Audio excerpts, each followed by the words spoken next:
In this video, we're going to show you everything you need to know about trading Forex fast. Forex affects every aspect of your daily life, from buying your morning coffee, to refueling your car, to going on holiday. This is all made possible through the process of Forex in motion. There is also a free Forex Trading Beginner's Guide that works in combination with this lesson. We'll show you how you can get it later in this video. So what is Forex exactly? The word Forex is a mashup of foreign exchange and is commonly used to refer to the foreign exchange market, the largest financial market in the world. Picture a massive marketplace trading across all the corners of the globe. But rather than having goods on sale, this market trades in global currencies. The Forex market, or foreign exchange market, is one of the most widely traded markets in the world, with daily trading volume of over $6 trillion. Unlike the stock market, the Forex market is open 24 hours a day, from 5 p.m. Sunday to 5 p.m. Friday, Eastern Time. So you might be wondering, where exactly is the Forex market based? Well, it's actually everywhere. Forex is a decentralized market with no single central authority or exchange that governs it all. Instead, it is made up of a network of banks, brokers, dealers, and even governments who trade currency with each other. Also, make sure to hit the like button, as it allows for our team to continue to produce more free content on YouTube. Let's now go through some of the key concepts you must know. Currency abbreviations. Each currency is represented by a 3-letter code called an ISO code. Here are some of the main currencies traded. USD is the US dollar, also known as simply the dollar. AUD is the Australian dollar, also known as the Aussie. NZD is the New Zealand dollar, also known as the Kiwi. EUR is the euro. CAD is the Canadian dollar, also known as the CAD.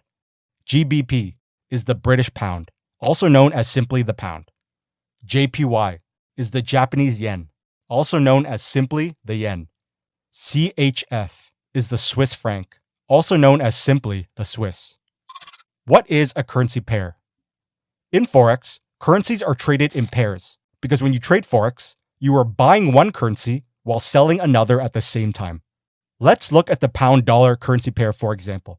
The first currency in a pair is the base currency, and the second currency is the quote currency. Let's say you get a quote of pound-dollar as 1.2655. This means for every 1 pound, you get 1.2655 of US dollars. There is always an invisible 1 beside the base currency on the left. So here's what happens when you actually trade currency pairs. When you buy a currency pair like the pound dollar, or when you go long on the pound dollar, you're expecting the pound to appreciate while the dollar depreciates. When you sell a currency pair like the pound dollar, or when you go short on the pound dollar, you're expecting the pound to depreciate while the dollar appreciates. Major currency pairs. These are the major currency pairs, which all include the US dollar, as the US is the world's largest economy. Starting out, we recommend sticking to trading major currency pairs, as they are the most liquid, meaning you can get in and out of positions easily and fast, and with tighter bid-ask spreads. What is a pip? In the land of Forex, exchange rate changes are measured in pips.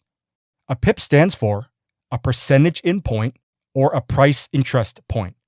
This is a standardized measurement for the smallest whole unit price move that an exchange rate can make. If the Australian dollar is sitting at 0.6751 and its value gained by 1 pip, it would move to 0.6752.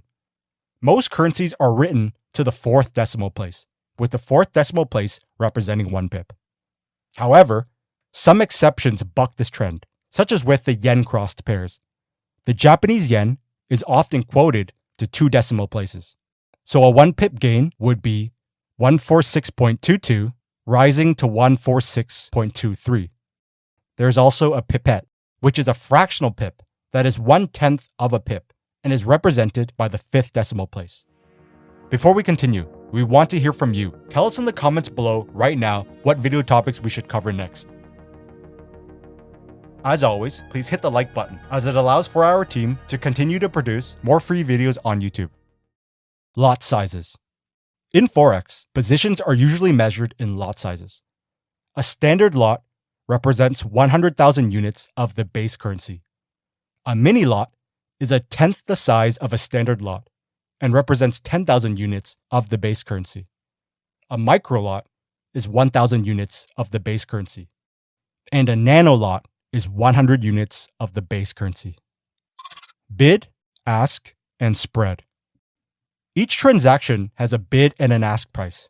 These two prices form the basis for trading on the Forex market. When you're looking to buy an asset on the Forex market, you will pay the ask price for the base currency. When you're looking to sell an asset on the Forex market, you will sell at the bid price.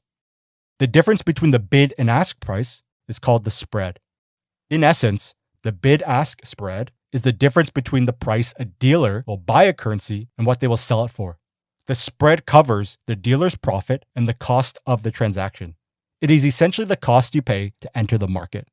It's important to note that different brokers can offer different spreads, or they may offer variable spreads that can change based on market conditions. Brokers and leverage. You, as an individual retail trader, require a broker to access and trade the Forex market. Brokers provide leverage, which is you using borrowed capital from the broker to trade much larger positions than you otherwise could with the amount of money in your account. Imagine leverage like using a financial lever. With a lever and minimum strength, you can lift heavy loads with less effort. Like a lever that magnifies physical strength, financial leverage magnifies your trading power. Essentially, leverage turns up the volume on trades. However, with the potential for more profit comes the potential for more loss. It's important to keep in mind that leverage can act as a double-edged sword. Leverage offerings vary from broker to broker and are usually expressed in a ratio, such as 1 to 50, 1 to 100, or 1 to 500.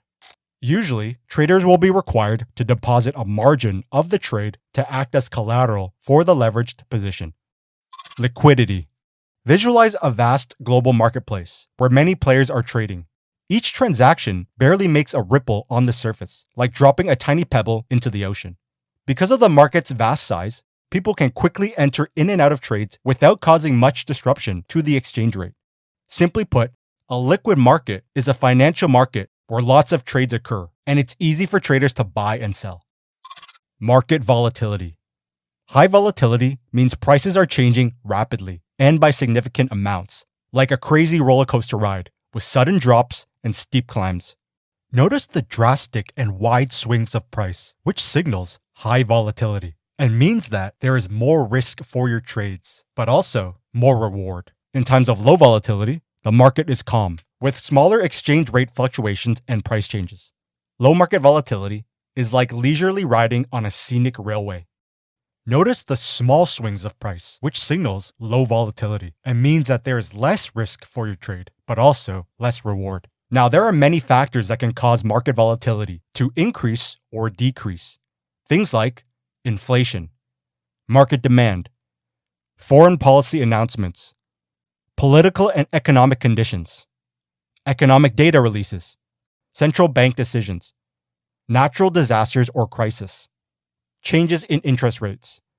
With all these factors at play that cause swings in price, speculating on exchange rate fluctuations is one of the most common ways for individuals to make money trading in the Forex market. So how do people make sense of the Forex market? Well, traders can employ a range of trading strategies, one of which is technical analysis.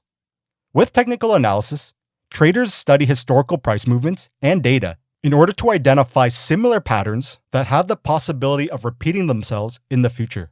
The idea here is history loves to repeat itself. Think of technical analysis like a detective hunting down clues to uncover how an individual acted in the past in order to try and predict how they will act again in a similar way in the future. Here are a few simple examples of technical analysis in action. You look at historical price movement and notice price was making higher highs and higher lows, signaling a moving uptrend. So you believe in the future, price will continue to make higher highs and higher lows. So you want to look for long trades to trade with the moving uptrend. You look at historical price movement and noticed that price was making lower highs and lower lows, signaling a moving downtrend. So you believe in the future, price will continue to make lower highs and lower lows. So you want to look for short trades to trade with the moving downtrend. You look at historical price movement and notice every time price came to this area, it reversed drastically, which means this area is of high interest to buyers and sellers. So you believe in the future, if price comes back to this area, there is a higher percentage chance that price will reverse off of it again, which presents trade opportunities. You look at historical price movement and notice that every time price touched this trend line, it bounced off of it. So you believe in the future, if price comes back to this trend line, it'll bounce off of it again, which presents trade opportunities. Now, another method people use to trade the Forex market is fundamental analysis. Fundamental analysis examines the broader macroeconomic and geopolitical factors that influence the exchange rate and currency value. Picture fundamental analysis like compiling a weather forecast. As a forecaster, you are analyzing the atmospheric conditions to create a prediction for future weather events. Rather than atmospheric conditions, Forex traders are looking at factors like a country's economic indicators, such as GDP growth, inflation, and unemployment, to gauge the health of the country's economy, interest rates and monetary value, political events and government policy change, central bank statements, any breaking news and/or significant market events. They use this information to try and predict the upcoming market fluctuations in exchange rates and currency value and use them to their advantage. Many traders use an economic calendar as a way to keep track of upcoming economic events or announcements.